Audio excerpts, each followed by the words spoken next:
गरुड़ अनुविभागीय अधिकारी श्री वर्मा से संस्कार दर्शन की खास मुलाकात। नगर में आने वाली हर बड़ी समस्या को गंभीरता से लेकर अपनी सूझबूझ से संभाला मोर्चा। गरुड़ क्षेत्र में 2 बार रह चुके एसडीएम वर्मा जिले में एडीएम पद पर संभाल रहे हैं कमान। मालवा क्षेत्र में ही पले बड़े क्षेत्र के अनुविभागीय अधिकारी श्री राम प्रसाद वर्मा के एडीएम पद पर पदोन्नति होने पर संस्कार दर्शन की टीम ने एक खास मुलाकात की, जिसमें स्वयं श्री वर्मा ने अपने जीवन के गरुड़ क्षेत्र में गुजरे खास पलों की जानकारी हमें दी। हम आपको बता दें कि एसडीएम आरपी वर्मा गरुड़ क्षेत्र में 2 बार एसडीएम का पदभार संभाल चुके हैं। कृषि कामकाज व पढ़ाई के साथ ही बचपन से ही वे प्रभु बालाजी के अनन्य भक्त रहे हैं। भगवान के प्रति अनन्य आस्था रखने वाले एसडीएम श्री वर्मा खेती का काम संभालने व पढ़ाई करने के साथ साथ रामलीला में भी अपनी रुचि रखते थे और आज तक उनमें प्रभु के प्रति अनन्य भक्ति भाव है। गरुड़ क्षेत्र में उनके द्वारा किए गए कार्यों की बात की जाए तो वे अत्यंत सराहनीय है। सन 2017 से 2018 तक गरुड़ में एसडीएम पद पर रहकर वर्मा ने कई सराहनीय और कुशल कार्य किए, जिनकी आज भी प्रशंसा की जाती है। पहली बार जब वर्मा ने गरुड़ क्षेत्र की कमान संभाली तब माहौल अत्यंत गंभीर था और उस अशांति के माहौल को शांति में तब्दील करने में एसडीएम श्री वर्मा की महत्वपूर्ण भूमिका रही। इसके उपरांत तबादला होने के बाद सन 2020 में फिर से गरुड़ क्षेत्र की कमान संभाली और तब भी किसानों के हित में अतिवृष्टि के समय कुशल कार्य किए। वर्मा जी द्वारा किए गए कार्यों और नागरिकों के हित में लिए गए निर्णय के कारण ही एसडीएम आरपी वर्मा की क्षेत्र में काफी लोकप्रियता है और अब वे एडीएम के पद पर मंदसौर जिले की जनता के लिए कमान संभाले हुए हैं। एक अधिकारी होने के नाते यह सभी कार्य इतनी सत्यनिष्ठा से करने और समय कम होने के उपरांत भी एसडीएम श्री वर्मा बालाजी के प्रति अपनी आस्था के चलते पूजा पाठ का भी पूरा ध्यान रखते हैं। अब आपको ज्यादा इंतजार न करवाते हुए स्वयं एसडीएम श्री आरपी वर्मा को एडीएम पद पर पहुंचने की शुभकामनाएं देते हुए उनके जीवन के कुछ खास पलों से आपको रूबरू करवाते हैं। नमस्कार, मैं लक्ष्मी पांचाल और आज संस्कार दर्शन की टीम जो है क्षेत्र के एसडीएम सर के निवास स्थल पर पहुंचे हैं और सबसे पहले संस्कार दर्शन टीम की ओर से और दर्शकों की ओर से मैं सर को एडीएम पद पर पदोन्नति होने के लिए बहुत बहुत शुभकामनाएं प्रेषित करती हूं। सर, हम आपके जो इतिहास के बारे में जानना चाहेंगे। एक अधिकारी होना बहुत इम्पोर्टेंट रोल होता है क्षेत्र की जनता के लिए भी और स्वयं जो इस पद को संभालता है उनके लिए भी, और आपने इतने कुशल कार्य किए हैं, अपने कार्यकाल को इतना अच्छा बनाया है आपने, जिसके कारण आपकी एडीएम पद पर पदोन्नति हुई है। तो मैं आपसे ये जानना चाहूंगी कि आपका गरुड़ क्षेत्र में कार्यकाल के दौरान ऐसी घटनाएं क्या थी जिस समय में मोर्चा संभालना हर अधिकारी के लिए एक डिफिकल्ट चुनौती होती है और आपने उसे गंभीरता से लेते हुए अच्छी तरह से संभाला? सबसे पहले आपने जो मुझे शुभकामनाएं दी उसके लिए मैं बहुत बहुत धन्यवाद ज्ञापित करता हूँ। दूसरा, आपने बताया कि गरुड़ का कार्यकाल उसमें कुछ विषम परिस्थितियां थी।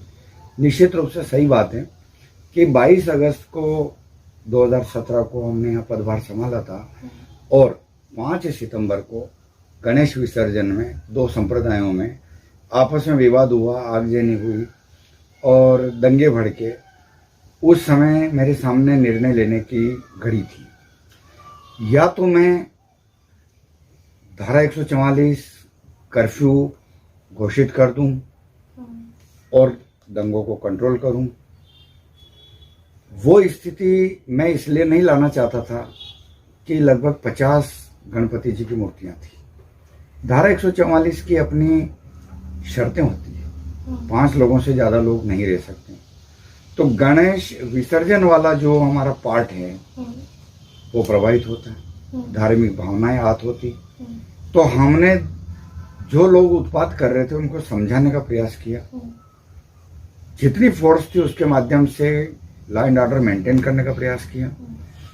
इस बीच माननीय कलेक्टर महोदय और एसपी साहब को अवगत कराया, फोर्स बुलवाई, वो लोग भी यहाँ रहे।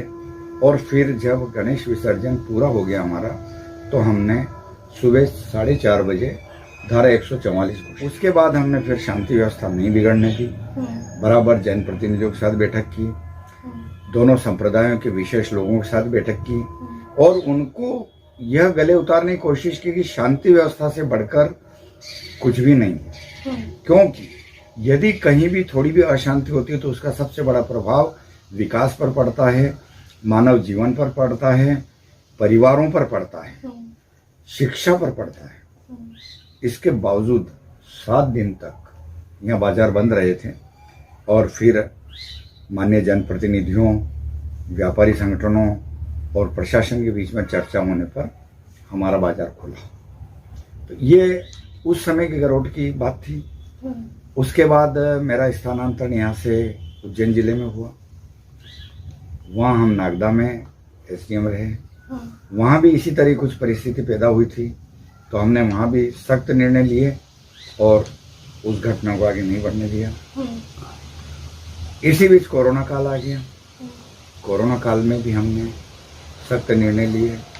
नागदा को बिल्कुल चारों तरफ से बंद कर दिया, न उसमें कोई बाहर जा सकता था, न आ सकता था। वहाँ भी जनता का सहयोग हमें बहुत मिला और हमने कोरोना पर वहाँ काबू पाया। उसके बाद मैं वापस गरोट आया, तो देखिए मेरी गरोट की तिथियां आने की, पिछली बार हम आए थे 22 अगस्त, इस बार भी हम आए 22 अगस्त। 22 अगस्त पर आए तो सब कुछ ईश्वर की कृपा से अच्छा चल रहा था, परंतु इस बीच कोरोना आया।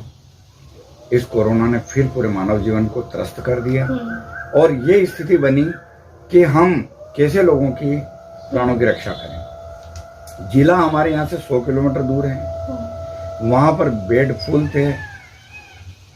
उज्जैन में आरडी गाड़ी में बेड फुल थे, कहीं हम लोगों को नहीं मिल पा रहे थे बेड, ऑक्सीजन नहीं मिल पा रही थी। माननीय विधायक जी से मैं बिल्कुल निश्चित रूप से शुक्रगुजार हूँ, यहाँ के जनप्रतिनिधियों जिनमें माननीय विधायक महोदय हैं, सेवा समिति के सदस्य राजेश जी हैं, मंडल अध्यक्ष उमराव जी और उनकी पूरी टीम है।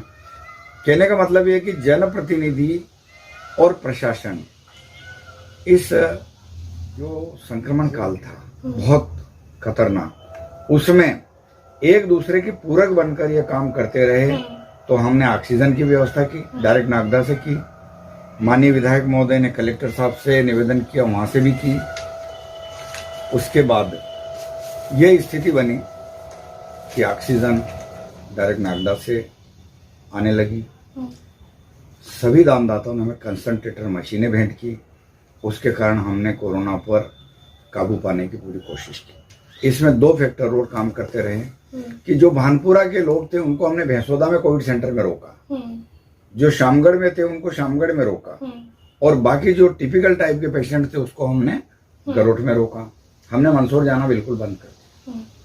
इससे ये रहा कि एक तो मंदसौर जिले पर भार कम हुआ, दूसरा हमारे यहाँ के मरीज जो रास्ता 100 किलोमीटर का पार करना होता है, उस 100 किलोमीटर के रास्ते में उनके साथ अनहोनी हो सकती थी, वो बंद हुई। तो इस तरह हम लोगों की जान बचा पाए। सर देखिए, आपका गरुड़ क्षेत्र से एक अलग ही नाता रहा है, क्योंकि आप देख सकते हैं 2 बार आपका यहीं पर पदोन्नति हुई है और 2 बार आप यहाँ पे एसडीएम के पद पर रहे हैं। तो आप गरुड़ क्षेत्र की जनता के बारे में क्या कहेंगे, और जो लोगों ने आपको समर्थन दिया है हर काम में, चाहे वह दंगे फसाद की स्थिति रही हो, उसमें लोगों ने अपने आप को समझा, आपकी बातों को समझा कि यदि हम शांति फैलाएंगे तो वो किसी के लिए भी अच्छा नहीं होगा, और कोरोना काल में भी क्या क्या समर्थन दिया है जनता ने अपना? कोरोना काल में जो जनता ने समर्थन दिया, वो समर्थन इस तरह का था कि अभूतपूर्व हम उसको कह सकते हैं। जैसे यहाँ पर मरीजों को सबसे बड़ा नैतिक बल दिया। डॉक्टर्स, हमारे नेता, जनप्रतिनिधि उनके बीच में गए, हमारे अधिकारी उनके बीच में गए और उनको कहा कि कुछ नहीं होना है। ये बहुत बड़ी बात थी। ये इतना मानसिक संबल था कि उस व्यक्ति को ऐसा लगा कि मेरे साथ कोई है। अन्यथा कोरोना से पीड़ित व्यक्ति को ऐसा लगता है कोई दिन दुनिया से कट चुका है और उसका कोई नहीं है। यहाँ यह एहसास उसको नहीं होने दिया। फिर हमारी जो जैसे सेवा समिति का मैंने नाम लिया, इसी तरह और भी संगठन आगे आए। इन लोगों ने उनको हल्दी वाला दूध, उनको जूस, हाँ, पौष्टिक भोजन, सभी व्यवस्थाएं इस तरह की कि उनको ऐसा लगा नहीं कि वो अपने घर से दूर है। इसके साथ साथ हमारे कलेक्टर साहब ने एक बहुत अच्छा प्रयास किया, जो एमपी में फर्स्ट था। उन्होंने किट बनवाए दवाइयों के। वो दवाइयों के जो किट थे, हमने और प्रशासन ने और कलेक्टर साहब ने ये मान लिया कि हर घर में कोरोना है, ये मानकर उसको दवाई का पैकेट दे दीजिए। उस दवाई के पैकेट में एजिथ्रोमाइसिन थी, पैरासीटामोल थी, जिंक, लिम्सी, ऐसी चीजें थी जो व्यक्ति की एंटीबॉडी बनाती है या प्रतिरोधक क्षमता बढ़ाती है। उसके कारण कोरोना गांव-गांव में रुक गया।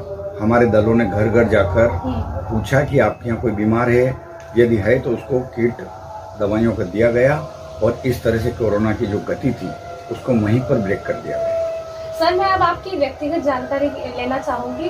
जैसे कि देखते हैं कि एक यूपीएससी जो इतना बड़ा कॉम्पिटिटिव एग्ज़ाम होता है, इसको क्लियर करके हर किसी को उभर पाना उस एग्ज़ाम से इतना इजी नहीं होता है। तो मैं आपकी फैमिली के बारे में जानना चाहूँगी। आपका परिवार स्थिति क्या रही होगी उस समय में, उसके बारे में जानना चाहूँगी। आपने बहुत अच्छा प्रश्न किया है। मैं मालवा माटी का ही हूँ। रामपुरा के पास एक छोटा सा गांव है दूधलाई, वो मेरा गांव है। वहाँ मेरी खेतीबाड़ी है। मेरे पिताजी बहुत आदर्श शिक्षक रहे हैं। उन्होंने मुझे जो संस्कार दिए उनके अनुसार मैंने कार्य करने की कोशिश की। मैं सबसे पहले टीचरशिप में ज्वाइन किया। टीचरशिप में एक नलवा गांव है जो मनासा तहसील में है। उस नलवा गांव में मैंने पहली बार 84 में ज्वाइन किया। 84 में ज्वाइन करते हुए चूँकि मैं एमए कर रहा था, तो यहाँ मैं आपको बता दूं, जब मेरा बहुत बड़ा व्यक्तिगत प्रश्न है आपने कर लिया, तो मैं बताना चाहूँगा कि मैं हिस्ट्री में एमए कर रहा था, बीए कर चुका था, 84 में टीचर बन चुका था। वो टीचर भी मैंने किसी परीक्षा के माध्यम से मैं नहीं बना, डायरेक्ट रोजगार कार्यालय के थ्रू जिनके ज़्यादा नंबर होते हैं उनको उस समय लिया जाना था, उनमें हम चुने गए, तो डायरेक्ट टीचर बना। एमए करने के लिए मेरा विचार था कि मैं इतिहास में एमए करूं, परंतु एमए था नहीं, रामपुरा में नहीं था, मंदसौर में नहीं था, नीमच में नहीं था। इतिहास हिस्ट्री में करना चाह रहा था, तो हमने प्राइवेट एमए का फॉर्म भरा विक्रम यूनिवर्सिटी से। सर्विस करते हुए 85 में मैंने एमए कंप्लीट किया। और आपकी जानकारी के लिए बता दूं कि प्राइवेट होते हुए भी मैं यूनिवर्सिटी का टॉपर था हिस्ट्री में। पहली बार मैंने 84 में पीएससी की परीक्षा दी, दिसंबर 84, और उसका रिजल्ट आया 87 में। वो उस समय दो ही परीक्षा होती थी, लिखित और इंटरव्यू। तो लिखित परीक्षा का रिजल्ट आया 87 में। 87 में रिजल्ट आते ही मंगलवार 10 फरवरी मंगलवार का दिन 87 मेरा इंटरव्यू था। इंटरव्यू देने गया, वहाँ से इंटरव्यू के बाद 88 में मेरा सिलेक्शन हो गया। 87 दिसंबर में हो गया था, पर मैंने 3 जून 88 को इस सर्विस में ज्वाइन किया। तो ये मेरी पहली अटेम्प्ट की परीक्षा थी जिसमें मैं नायब तहसीलदार के रूप में सिलेक्ट हुआ। दूसरी जो मेरी परीक्षा थी उसमें मैं कोऑपरेटिव इंस्पेक्टर में सिलेक्ट हुआ। तीसरी परीक्षा में बीडीओ में सिलेक्ट हुआ। इसी तरह रेलवे में मैंने परीक्षा दी थी, तो उसमें मैं assistant manager railway, assistant station master railway में मेरा चयन हुआ। एक और परीक्षा मैंने दी थी कनिष्ठ सेवा चयन बोर्ड की, उसमें मेरा पुनः टीचरशिप में चयन हो गया। तो ईश्वर की कृपा से मैंने जो परीक्षा दी मैं उसमें चयनित होता रहा, परंतु मेरा लक्ष्य था डिप्टी कलेक्टर में आना, इसलिए मैं पीएससी देता रहा। पर जब मेरा डिप्टी कलेक्टर में नहीं हुआ, क्योंकि मैं शुरू से ही नायब तहसीलदार के समय से ही काम के बोझ से, रेवेन्यू के काम के बोझ से इतना दबा कि मैं डिप्टी कलेक्टर की परीक्षा क्वालिफाई नहीं कर पाया। ये मेरा जो भी ईश्वर की कृपा रही हो इसको मानूंगा, पर मैंने रेवेन्यू की नौकरी नहीं छोड़ी। उसके बाद मेरा पहला प्रमोशन होता है नायब तहसीलदार के बाद तहसीलदार, तहसीलदार के बाद मेरा दूसरा प्रमोशन हुआ डिप्टी कलेक्टर, डिप्टी कलेक्टर के बाद तीसरा प्रमोशन हुआ मेरा ज्वाइंट कलेक्टर, और ये चौथा प्रमोशन अपर कलेक्टर। ये ईश्वर की कृपा है। सर, इतना संघर्ष रहा आपका, तो जो हर कामयाब व्यक्ति रहता है उनके जो संघर्ष का जीवन रहता है उसमें कोई ना कोई व्यक्ति ऐसा रहता है जो हमेशा हमारा साथ देता है। वैसे हम सेल्फ स्टडी करके हमारी खुद की मेहनत से हम आगे पहुंचते हैं, लेकिन कोई ना कोई रहता है जो हमारी हमेशा मदद करता है। तो आपके जीवन में वो कौन व्यक्ति है? सबसे पहली प्राथमिकता मैं दूंगा मेरे पिताजी को, जिन्होंने मुझे बचपन से लगाकर जब तक मैं सर्विस में आ गया, और कभी कभी मेरे को ऐसा महसूस होता था कि मैं अकेला हूँ, वहाँ वो कहते थे कि मैं हूँ, चिंता नहीं करना। तो पिताजी ने मुझे बहुत संबल दिया। और चूंकि मैं आपको बता दूं कि हम खेती वाले लोग हैं, तो मेरी श्रीमती जी जिस दिन आई उस दिन मेरा टीचरशिप का ऑर्डर आया था। जिस दिन उन्होंने मेरे घर में पहला कदम रखा था उस दिन मेरा टीचरशिप का ऑर्डर आया। तो मैं 84 से 88 तक टीचरशिप में रहा। क्योंकि खेतीबाड़ी वाले लोग थे, वो खेतों में भोजन पहुंचाना, मजदूरों के साथ रहकर पूरा खेतों में निंदाई गुड़ाई वगैरह करवाना, मेरी श्रीमती ने पूरा साथ रह के वो करवाया। मैं जब सतना था 88 में मैं सतना गया, 14 महीने में वहाँ रहा। उसके बाद में जब 90 में रतलाम आया तब फिर मेरी श्रीमती जी मेरे साथ गई। तो यहाँ मैं बता देना चाहता हूँ कि जब मेरी श्रीमती जी आई थी उस समय मैं परीक्षा की तैयारी कर रहा था। तो मेरी जितनी भी आवश्यकताएं थी, जैसे रात को 2 बजे में मुझे चाय चाहिए तो उन्होंने दी। मैं जब सर्विस टीचरशिप पर जाता था सुबह बहुत जल्दी उठ के, तो मेरे लिए खाना बनाना, खेती का सारा काम करवाना, मेरी पढ़ाई का ध्यान रखना कि मेरी किताबें यदि मैं सो गया तो उन किताबों को व्यवस्थित करके रखना, वो सारा का सारा काम उन्होंने किया। मतलब हर पल उन्होंने मेरा साथ मेरी स्टडी में दिया, एमए करवाने में और पीएससी करवाने में। ये उन्होंने मेरा साथ हमेशा दिया 84 से लगातार 88। जी सर, आपकी वाइफ ने हमेशा आपका साथ दिया है। तो मैं अपने दर्शकों की ओर से, संस्कार दर्शन की टीम की ओर से आपकी वाइफ को भी, आपकी धर्म पत्नी जी को भी बहुत बहुत शुभकामनाएं प्रेषित करती हूँ। मैं आशा करती हूँ कि आप घर जाकर उन्हें बताएंगे या फिर फोन पर भी उनको कांटेक्ट करके बताएंगे। वैसे दर्शकों, मैं आपसे एक और बात कह दूं, एक और बहुत सीक्रेट बात है सर की, कि सर जी एक बहुत अच्छे कथावाचक है। तो मैं उनसे जानना चाहूंगी कि रामायण और ग्रंथ होते हैं वे उन्हें मौखिक पता है।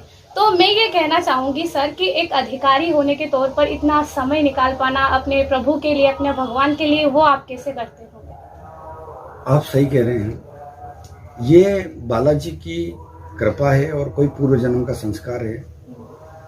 मेरी पत्नी के घर में सभी लोग कथावाचक हैं, और मैं चूंकि भगवान राम के साथ मेरा जो तादाद में है, जिसको कहेंगे कि जब मैं बचपन में छोटा सा था तो रामपुरा मेरे गांव से 4-5 किलोमीटर था।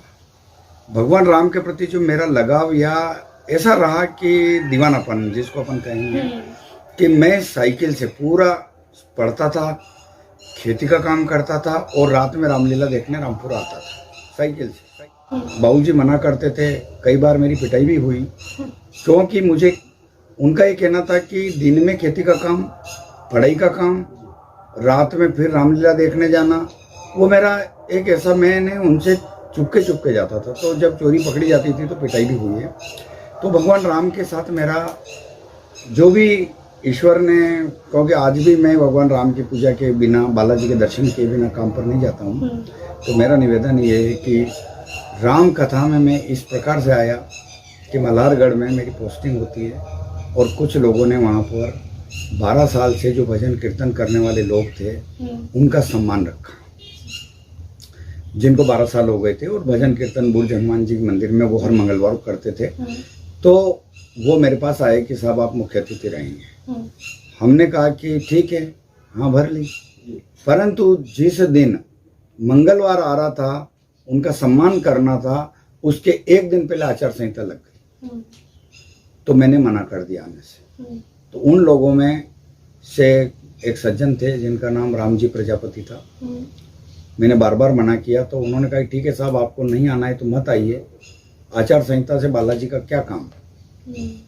मेरे को बात लग गई और मैं वहाँ पर गया।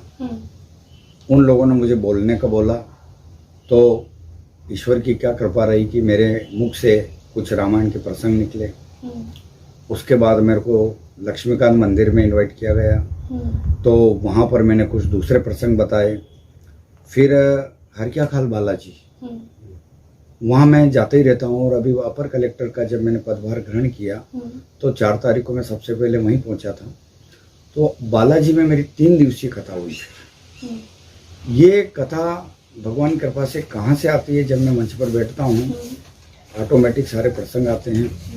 और ऐसा भी होता है कि कई बार रामायण की किसी चौपाई में भागवत का प्रसंग आ गया तो हम भागवत कथा में चले जाते हैं और वहाँ का प्रसंग पूरा करके फिर उसी स्थान पर आ जाते हैं। जैसे एक छोटा सा बताऊंगा आपको कि मान लीजिए कि सब लोग सीता की खोज में गए। हाँ। अब सब लोग सीता की खोज में जाते हैं और वहाँ पर जटायु वाली बात आती है। हाँ। कि जटायु सीता माता की रक्षा करते हुए विदा हो गए। ये बात संपाति सुनता है। संपाति सुनता है और कहता है कि भाई मेरा भाई कहाँ है, मेरे को ले चलो, मैं उसको जलांजलि देता हूँ। और वहाँ पर वो जटायु को जलांजलि यानी अपन श्रद्धांजलि स्वरूप उसको जो जल के रूप में जलांजलि देते हैं, तर्पण करते हैं, तो वो करता है। और अब वानर सारे के सारे ये कहते हैं, अपना अपना बल बताते हैं कि 400 कोस समुद्र है, इस समुद्र को कौन लांघ सकता है। तो सब अपना अपना बल बताते हैं। उसी मैं आपको बता रहा हूँ कि अपन खड़े कहाँ, समुद्र तट पर। हाँ। और अपन कहाँ चले जाएंगे, भागवत की कथा में, पुराणों में, कि वहां पर सबसे प्यारा प्रसंग आता है। बहुत सुंदर प्रसंग है उसमें। सबसे पहले तो अंगद जी कहते हैं, क अंगद जाऊं मैं पारा, कछु संशय है फिरती वारा। अंगद कहता है कि मैं पार चला जाता हूं परंतु वापस लौटने में मुझे कुछ शंका है। हनुमान जी चुप थे। तब जामवंत उनको याद दिलाते हैं कि हे हनुमंत, आप चुप क्यों,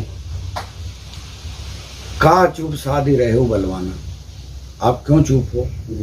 और राम काज लगी तब अवतारा, राम के कार्य के लिए आपका अवतार हुआ है। तो अब कथा वहां ये शुरू होती है कि हनुमान जी को अपना बल याद क्यों नहीं। बल याद दिलाने के लिए जामवंत उनको क्या कह रहे हैं कि राम के कार्य के लिए आपका अवतार हुआ है। तब हम कहाँ जाएंगे, जब हनुमान जी का जन्म हुआ और मुनि दुर्वासा ने उनको श्राप दिया। वो वहां भागवत में चले जाएंगे कि किस कारण से हनुमान जी को श्राप मिला, उस श्राप का प्रभाव क्या हुआ, किन देवताओं ने उनको क्या क्या आशीर्वाद उस समय दिए जब इंद्र ने वज्र मार दिया था। ये सारी बातें। अब थोड़ा सा प्रसंग और आगे आता है कि जामवंत जी एक बात और कहते हैं कि जब ही त्रिविक्रम भय खरारी, जब वामन से विराट रूप उन्होंने धारण किया तब मैंने 7 प्रदक्षिणा कर ली। तो अब फिर भागवत की कथा कहाँ आ जाती है कि वामन रूप धारण करने की जरूरत क्यों हुई। राजा बलि ने यज्ञ किए, वहां पर वामन रूप धारण करके वो भिक्षा मांगने पहुंचे। वहां पर गुरुजी ने रोक दिया कि ये विष्णु हैं। तो बलि कहते हैं कि भले ही विष्णु हो, आज सबको देने वाला मेरे सामने भिखारी बनकर आया है, इसलिए मैं दान दूंगा। और वो 3 पग पृथ्वी का संकल्प करते हैं। तो 3 पग पृथ्वी नापने के लिए वामन से विराट बनते हैं। एक पैर में पूरी पृथ्वी, दूसरे में पूरा आसमान नाप लेते हैं और गंगा की उत्पत्ति होती है। कैसे कि ये एक पैर जब पहुंचता है ब्रह्मलोक, तब ब्रह्मा जी उस चरण को धोकर कमंडल में अपना जल ले लेते हैं, वही गंगा नदी होती है। तो ये वामन से विराट कथा। और फिर हम आ जाएंगे कि हनुमान जी अब लंका के लिए प्रस्थान करते हैं। तो कहने का मतलब है कि ये ईश्वर की कृपा है।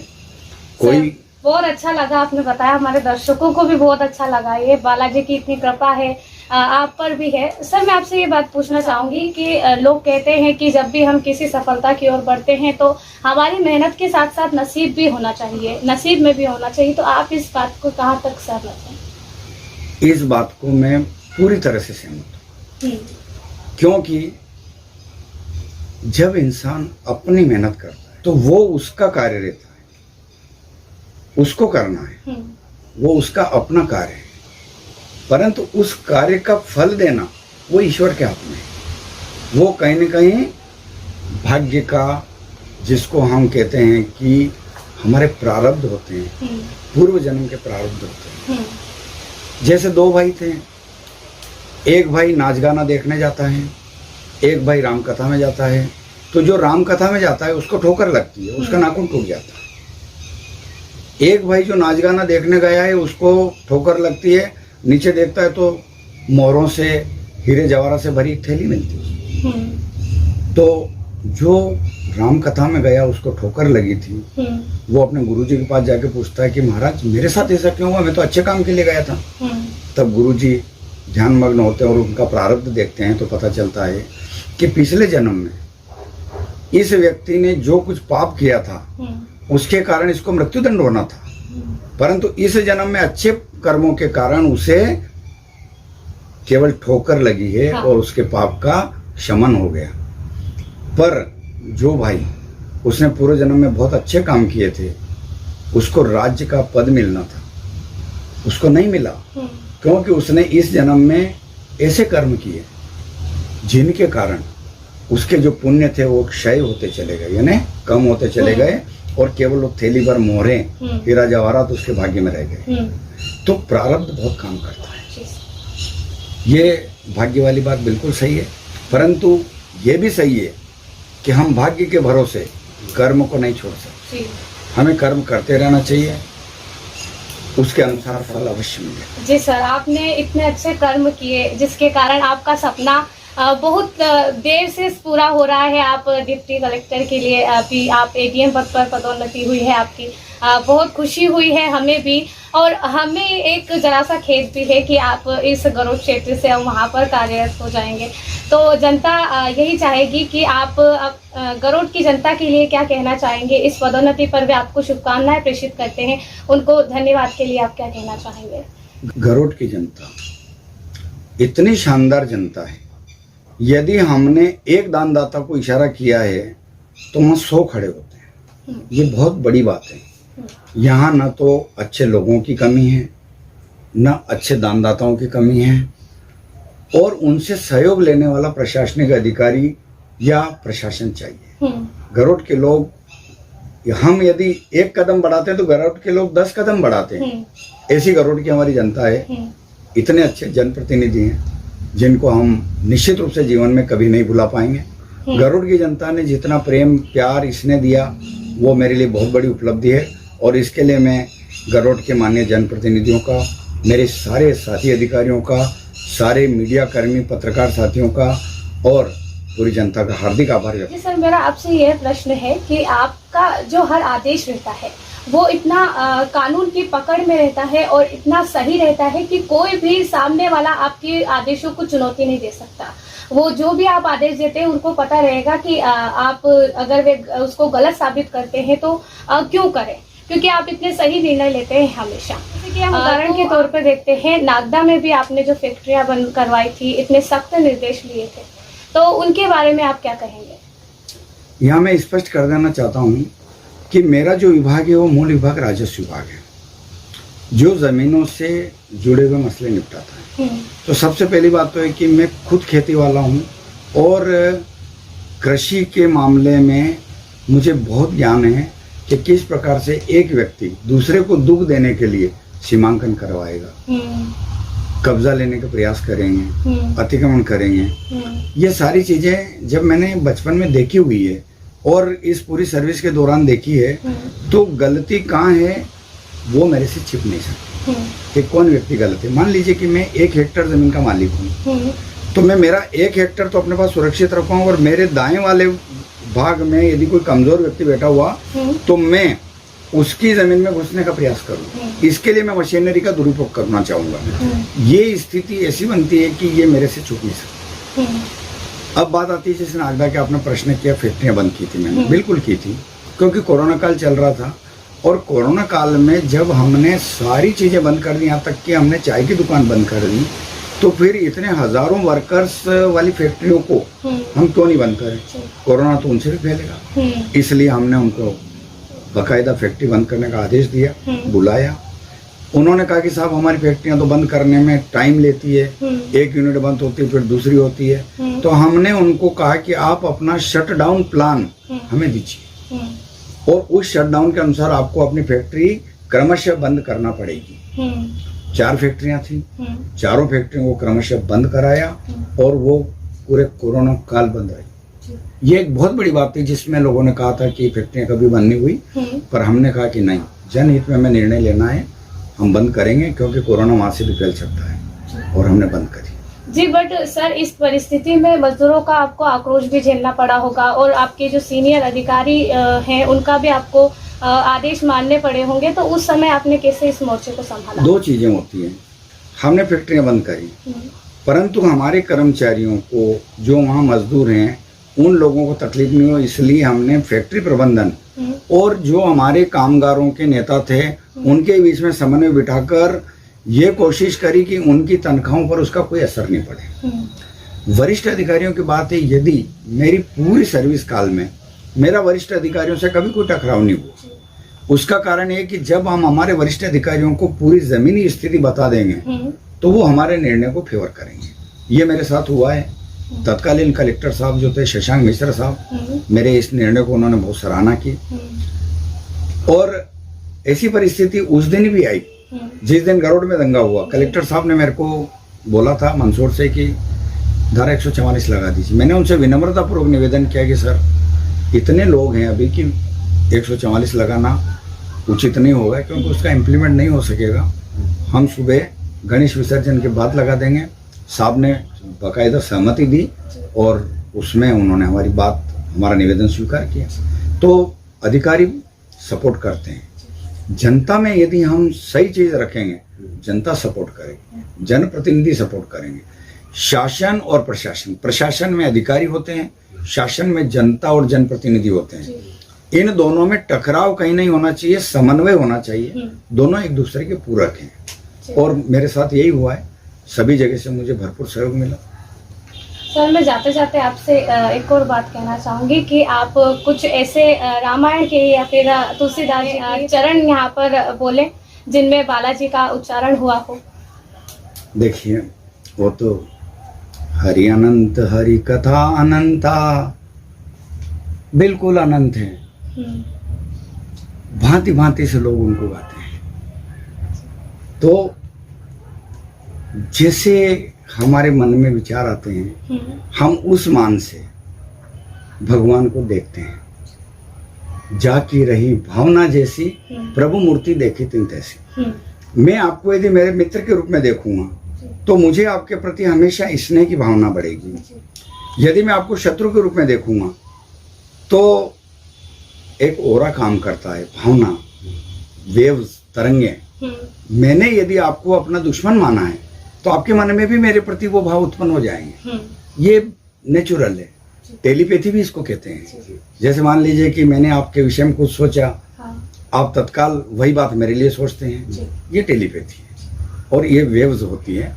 और भगवान के विषय में मैं केवल एक ही बात कहता हूँ, उनकी भक्ति सबको करना चाहिए। भक्ति बहुत बड़ी चीज है। ज्ञान और भक्ति 2 चीजें जिनसे भगवान को पाया जा सकता है। ज्ञान कठिन कृपान की धारा, ज्ञान बहुत कठिन है, परंतु भक्ति स्वतंत्र सकल सुख खानी, बिनु सत्संग न पावहि प्राणी। भक्ति स्वतंत्र है, ये सत्संग से प्राप्त हो जाती है। इसलिए इंसान को कभी भी सत्संग से वंचित नहीं होना चाहिए।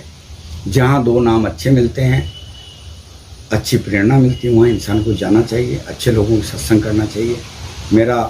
मेरे प्रशासनिक अधिकारियों को भी यही संदेश है कि हम लोग अंग्रेजों के जमाने के अधिकारी नहीं हैं, हम इसी जनता से हैं।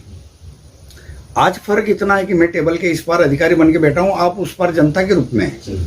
परंतु यदि मैं एक कृषक के रूप में रामपुरा में जाऊंगा, तहसीलदार के सामने बैठूंगा, तो वहां मैं नागरिक हो जाऊंगा, मैं टेबल के उस पार रहूंगा।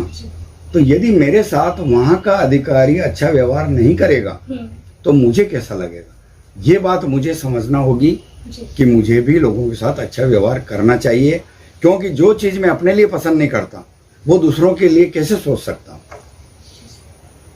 जी सर, आपने कहा कि भक्ति में ही शक्ति होती है और आपकी भक्ति में हमें साफ साफ शक्ति दिखाई दे रही है। तो हम आखिरी बार यही कहना चाहेंगे कि आप एडीएम पद पर पदोन्नति होकर आपने पदभार भी कुछ विगत दिनों ही ग्रहण किया है, और मैं आपको फिर से अपने दर्शकों की ओर से, पूरी टीम की ओर से आपके एडीएम पद पर पदोन्नति के लिए बहुत बहुत शुभकामनाएं प्रेषित करती हूँ, और ये आशा करती हूँ कि आप इसी तरह आपकी लोकप्रियता बढ़ती रहे और आप जनता के हित में और सख्त निर्देश ले, ताकि आगे जाके किसी भी जनता या फिर किसी भी व्यक्ति को किसी मुसीबत का सामना ना करना पड़े। सो बहुत बहुत धन्यवाद सर, आपने इतना वक्त दिया। एक अधिकारी होने के तौर पर अब तो आपके ऊपर बहुत सारा लोड है, उसके बाद भी आपने हमें इतना वक्त दिया और हमारी जनता को अपने इतिहास के बारे में बताया। आपसे बहुत प्रेरणा मिलेगी हमारे दर्शकों को और हमें भी। तो बहुत बहुत धन्यवाद सर। बहुत बहुत धन्यवाद, हार्दिक आभार।